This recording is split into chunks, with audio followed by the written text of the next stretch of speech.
From a 10-cent rubber band that can outsmart Marines to a 5-ton hammer that's lighter than a sandwich and a ketchup packet that could win an Oscar for Best Supporting Prop, Usopp proves you don't need a massive budget to make a massive impact. Let's take a closer look at the least expensive things Usopp owns in One Piece and break down why they're just so cheap.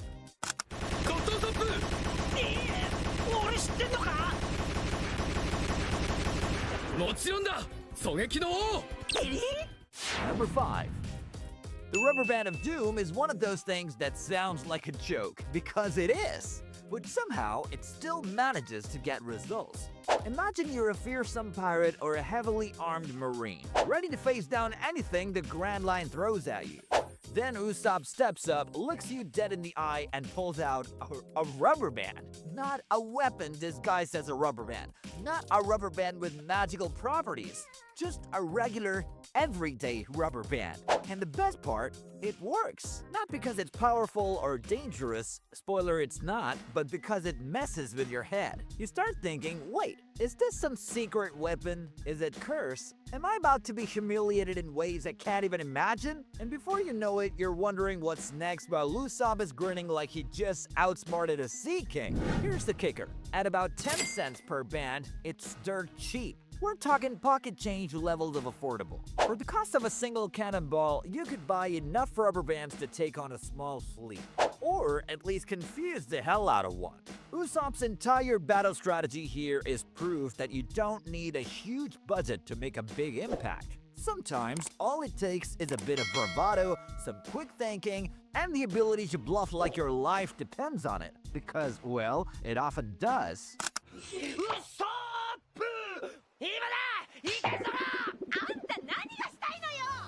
Number 4. The ketchup stars are peak Usopp, no question about it. Who else would look at a bottle of ketchup and think, yeah, this will absolutely save my life in a fight? These things are surprises in packet form. They're basically little ketchup-filled sacks that he tosses around to fake being grievously injured. And the best part? They work, like really work.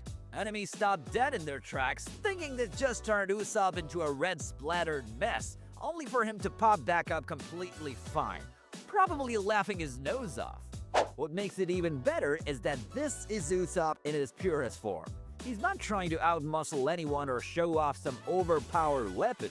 Nope, he's here with ketchup and enough creativity to outwit guys who should really know better. This isn't about strength, it's about theater.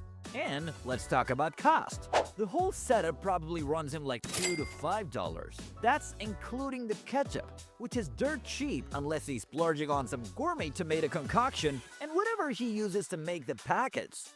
Clothes scraps? Some old paper lying around the stunny? Who knows? Usopp probably found half the materials in the bottom of his workshop and went, perfect, this will definitely convince a swordsman that I'm bleeding out. The real kicker, though, is watching it all play out. Imagine being a big, tough pirate, thinking you've just dealt the final blow, only to realize that your victory smells suspiciously like tomatoes and vinegar. And then, while you're standing there trying to figure out what just happened, Usopp's already 20 feet away, probably yelling something about how he'll definitely let you off easy this time. The ketchup stars might be ridiculous, but they're also perfect. And honestly, it's hard not to respect a guy who can weaponize condiments with this much flair.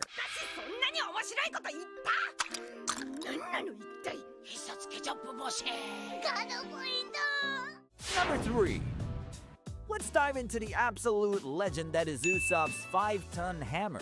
Now, if you're like me, you remember the sheer intensity with which Usopp swings this hammer around in the Alabasta and Skypiea arcs. The guy is out here acting like he's about to take down an army with it, but this thing is barely heavier than a pillow. It's all smoke and mirrors, and that's what makes it pure Usopp brilliance.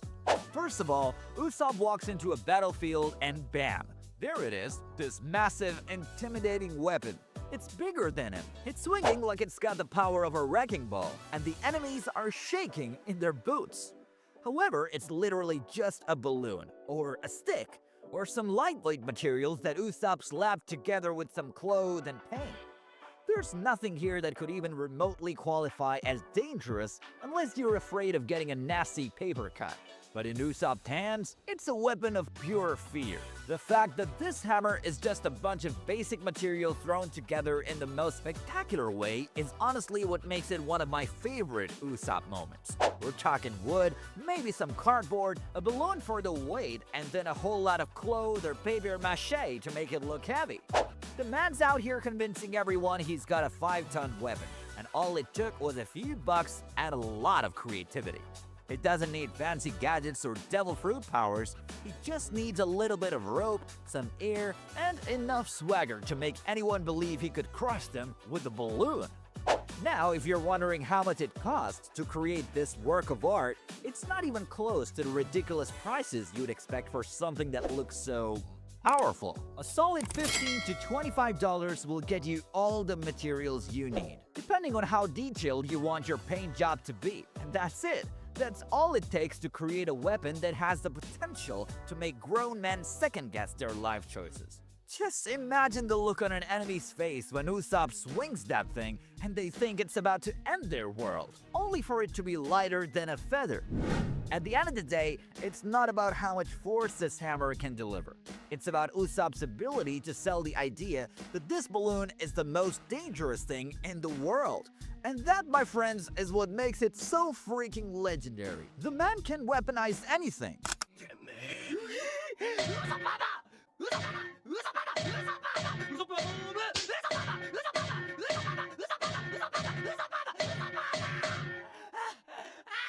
Number 2. Let's talk about Usopp's early days, when he was more about the look than the actual skill.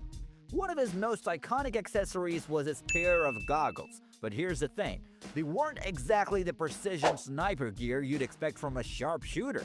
These bad boys were the ultimate style over substance move. It's like when you see someone rocking sunglasses indoors or at night. We all know they're not actually trying to block UV rays, they just want to look like they have a mysterious vibe. That was Usopp with his goggles, an essential part of his whole sharpshooter persona, even though in reality they were probably more useful for, I don't know, looking like an extra in a low-budget sci-fi movie. Why it's cheap? These weren't some high-tech mission-ready goggles. They were probably made of whatever plastic Usopp could find, or maybe just some random parts he threw together. Function? That was secondary. He wasn't out there aiming down sights. He was aiming for dramatic effect. Estimated cost in dollars, a solid $10 to $20 max.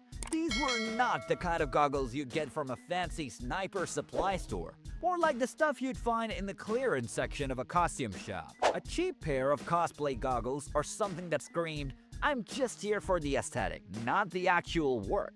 But hey, who needs high-quality gear when you've got the kind of swagger Usopp had? He knew how to make a cheap prop look like $1 million.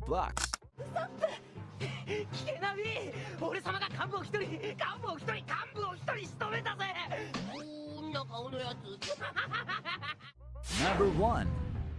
Usopp's kabuto is definitely one of the more modest items in his arsenal, at least when compared to the other over-the-top high-tech weapons in the One Piece universe.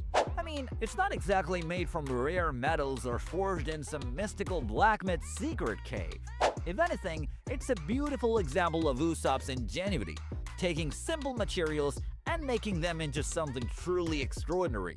So, what's the price tag on this bad boy? Well, let's break it down. A basic slingshot like the kabuto is essentially just a staff with rubber bands and a couple of Skypian dials to make it extra special. We're talking basic materials here. Wood, rubber, and some mysterious tech. This isn't the kind of gear that requires a small fortune or a shady deal with an arms dealer. If we were to estimate how much the kabuto might cost in the real world, taking into account the cost of high-quality rubber, wood, and Skypian dials, which, let's face it, would be a wildly rare commodity in real life, we're probably looking at somewhere around $200 to $500. So, for around $200, you could be the proud owner of Usopp's signature weapon, which, mind you, can shoot from over a mile away, hit impossible targets with deadly precision, and after a little tweaking, even eat up rocks to fire back at enemies. That's not too bad for something that can help you take down a giant, huh? If we're being real though, Usopp probably just went to his local hardware store, grabbed some materials and said, I'll make it work. It's all about resourcefulness, and honestly, if you can slap together something like the Kabuto for a couple $100, you're practically in the genius inventor category. 俺の名はウソップ！今から俺がお前らの伝説のヒーローになってやる！ And there you have it, the cheapest, quirkiest, most Usopp things in One Piece. If Usopp can become a legend with rubber bands, ketchup, and a balloon, what's stopping the rest of us from achieving greatness? Do check out our other video where we take a look at the richest person in One Piece.